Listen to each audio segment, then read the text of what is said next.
cordial saludo para todos. Mi nombre es Yerly Carolina Londoño Guerrero, estudiante de séptimo semestre del programa Ciencias de la Información y la Documentación, Bibliotecología y Archivística.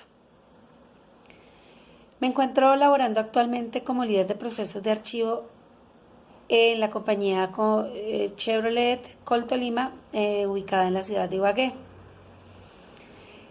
Este video tiene como objetivo dar desarrollo a la unidad 4 referente a la descripción archivística, inventarios documentales y bancos terminológicos. Con ello se pretende abarcar toda la temática y lograr identificar y reconocer la normatividad vigente y la importancia de estos para nuestra labor como futuros profesionales SIDVA. El primer punto hace referencia a la descripción archivística. ¿Cuál es el concepto?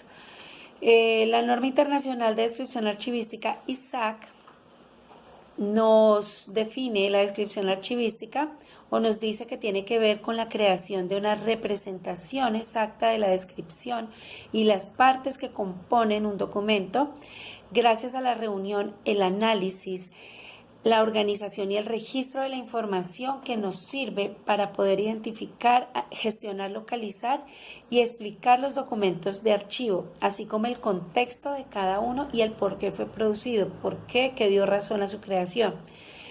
El objeto o finalidad de la descripción archivística es la identificación y explicación del contenido de los documentos de archivo que son producidos o recibidos por una entidad en el ejercicio de sus funciones, volviéndolos accesibles a consulta posterior.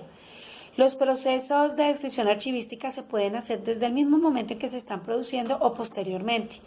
Con ello se pueden crear o es posible crear controles que nos garanticen a los gestores documentales y a la entidad como tal una descripción fiable, auténtica y real de estos documentos. Hay que mencionar que la descripción archivística abarca diferentes elementos de descripción, inventarios, catálogos.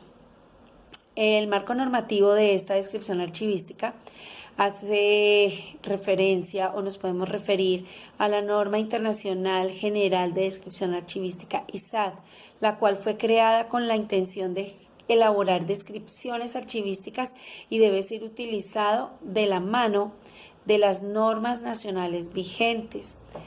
Entre ellas podemos considerar todas las que emana el Archivo General de la Nación y el Estado en general. El Acuerdo 027 de 2006, en el cual en su artículo primero nos reúne todo el glosario archivístico y define la descripción archivística. También hay que mencionar el Acuerdo 005 de 2013, en el cual se establecen los criterios básicos para la clasificación, ordenación y descripción de los documentos de las entidades públicas y privadas que cumplen funciones públicas. De manera más concreta, en el título cuarto de los artículos 11 al 19 se dan todos los parámetros y pasos a seguir para la descripción de documentos. ¿Cuál es la información interna y externa de la documentación que debe describirse y que debe contener cada elemento de descripción? El segundo punto de nuestra unidad en desarrollo es el inventario documental. ¿Qué es? ¿Qué elementos lo constituyen? ¿Cuál es su normatividad? Nos vamos a basar en la definición que da el Acuerdo 027 de 2006.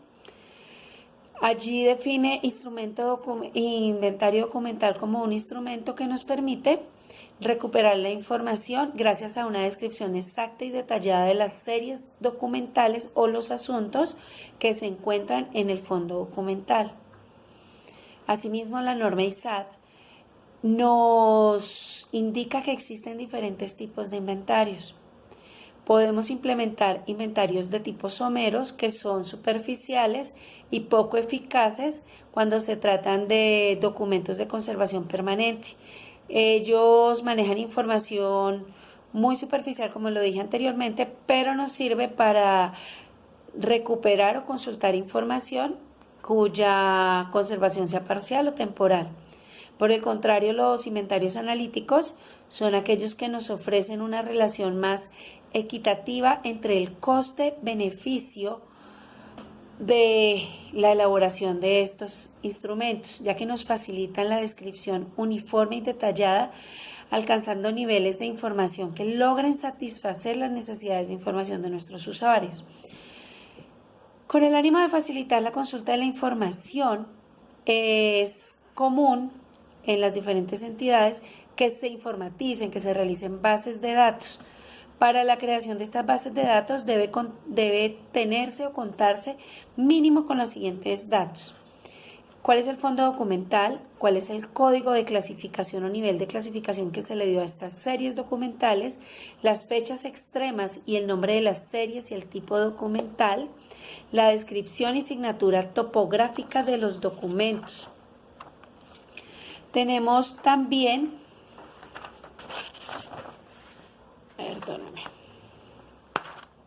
también tenemos que tener en cuenta, como dije hace un momento, el Acuerdo 042 de 2002 del Archivo General de la Nación, en donde se establecen los criterios y pasos a seguir para la organización de archivos de gestión. En su artículo 7 nos da como herramienta el formato de instrumento de inventario documental único, o FUID, formato único de inventario documental, con su respectivo instructivo, para que se siga al pie de la letra y se diligencie de forma adecuada. Los elementos que hacen parte de este formato de inventario son la entidad remitente, la entidad productora, la unidad o sección administrativa a la cual hace parte la oficina que produce los documentos, la oficina productora o subsección que es la encargada de producir y conservar esta documentación. El objeto del inventario. En el objeto del inventario suele utilizarse por transferencias primarias, por transferencias secundarias, por valoración de los fondos documentales, por fusión de las entidades, supresión o liquidación de las mismas, y deben ser transferidas pues al archivo de esta entidad. En la hoja número se enumeran en forma consecutiva la cantidad de hojas que hagan parte de este inventario o transferencia documental. En el registro de entrada va a establecerse la fecha y hora de ingreso de estas transferencias a nuestro archivo. El número de orden se refiere al orden consecutivo ascendente que daremos dentro de este formato de inventario a cada unidad documental a transferir. El código es el sistema que estableció la entidad en sus cuadros de clasificación y tablas de retención documental para codificar y reconocer e identificar las series documentales de esta compañía o entidad. El nombre de las series, subseries o asuntos. Allí debemos ser muy precisos, describiendo el nombre asignado a cada conjunto de unidades documentales homogéneas creadas o producidas por la entidad. Si tenemos dudas, nos podemos referir al banco terminológico que contenga la entidad. Las fechas extremas, que hacen referencia a la fecha inicial del primer documento de cada unidad documental y a la fecha final del último documento de esta misma unidad. La unidad de conservación hace referencia al tipo de conservación que tiene la unidad documental, si se encuentra en una caja, en una carpeta o en tomos. Los números de folios. Los números de folios hacen referencia al proceso que se da cuando ordenamos los documentos, al proceso de enumerar en forma consecutiva ascendente los documentos hasta llegar a un máximo de 200 o 230 folios. Esta cantidad de enumeración de folios nos permite conocer o llevar un control más fácil y estricto de la documentación o los tipos documentales que componen esta unidad documental. El soporte. En el soporte nos sirve para registrar el tipo de soporte de la unidad documental a transferir. Si es microfilm, si es DVD, si son videos, si son formato multimedia, memorias USB, micro SDs. La frecuencia de la consulta. Esta parte del inventario la usamos más cuando se hacen transferencias de fondos documentales acumulados para establecer cuál va a ser la frecuencia de la consulta de los mismos. La normatividad que rige a los inventarios o a este instrumento archivístico es la Ley General de Archivos, la Ley 1712 de 2014, el Acuerdo 027 de 2006, la Norma Internacional de Archivos ISAT, así como el Acuerdo 005 de 2013. También el Acuerdo 042 de 2012 en su artículo 7.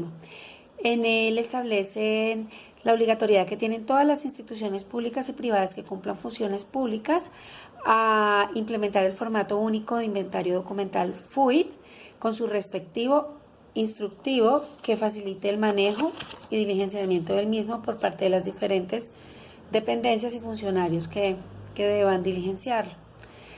La Ley General de Archivos 594 de 2000, en el título 5, artículo 26, nos establece que todas las entidades están en obligación de elaborar estos inventarios en donde se registren todos los documentos que son producidos en virtud de sus funciones, de tal forma que podamos garantizar un control y una protección de la documentación en sus diferentes fases de vida, propendiendo por una consulta futura, que no hayan alteraciones, que no se modifiquen, que no se pierda información.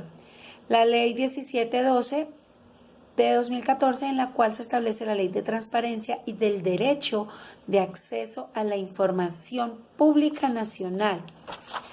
El tercer punto de nuestra unidad 4 hace referencia a qué es un BANTER o un banco terminológico, cuál es su normativa, para qué se utiliza. Inicialmente debemos decir que de acuerdo al Archivo General de la Nación, el BANTER o banco terminológico es un registro de conceptos o términos cuyo fin es brindar una herramienta que nos facilite a nosotros como gestores documental y a los funcionarios que vayan a realizar consultas de los documentos que se producen en las entidades, comprenderlos, facilitarles a ellos el uso de esta terminología que no sea extraña para ellos, ya que estos están ligados a la actividad misional de una entidad, teniendo en cuenta que expresa la razón de ser de ellos. Con cualquier documento que produzca estamos reflejando la razón de ser, las funciones que se desempeñan dentro de la entidad.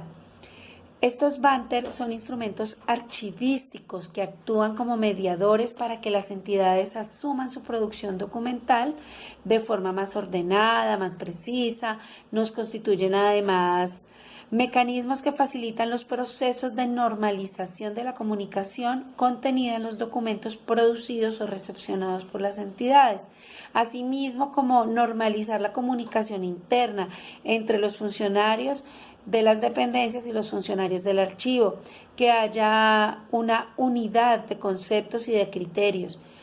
La normatividad que existe para estos bancos terminológicos son la Ley 594 de 2000, en el cual se dicta, como ya mencioné antes, la Ley General de Archivos y otras disposiciones, la Circular Externa del Archivo General de la Nación, número 003 de 2015, del febrero 27, en donde se estipulan las directrices para la elaboración de las tablas de retención documental.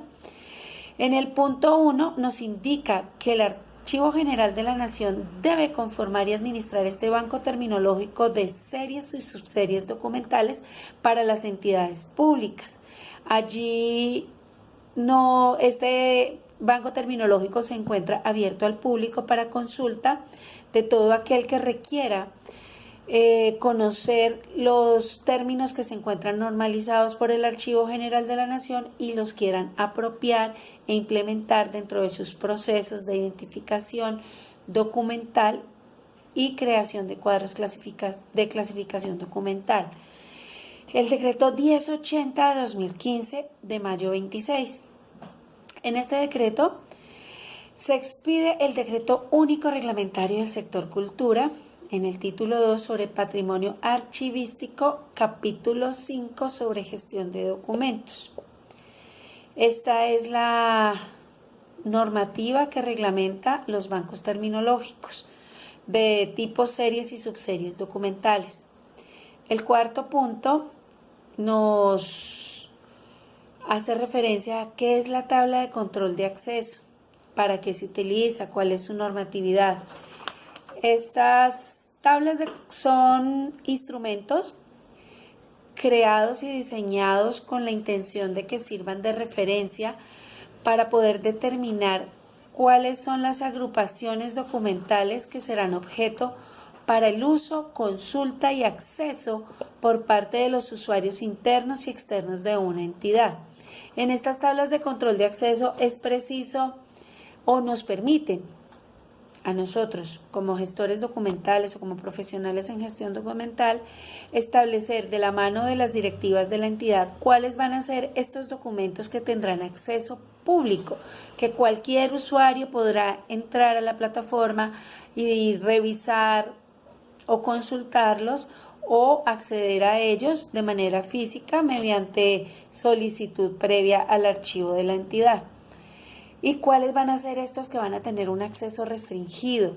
¿Cuáles van a ser estos que van a tener un nivel de reserva que requieran autorización previa de entidades o autoridades competentes para ser consultados? Estas tablas de control de acceso nos permiten también establecer, como lo mencioné anteriormente, cuáles van a ser esos grupos, esos conjuntos de documentos que no podrán ser vistos por el usuario en general.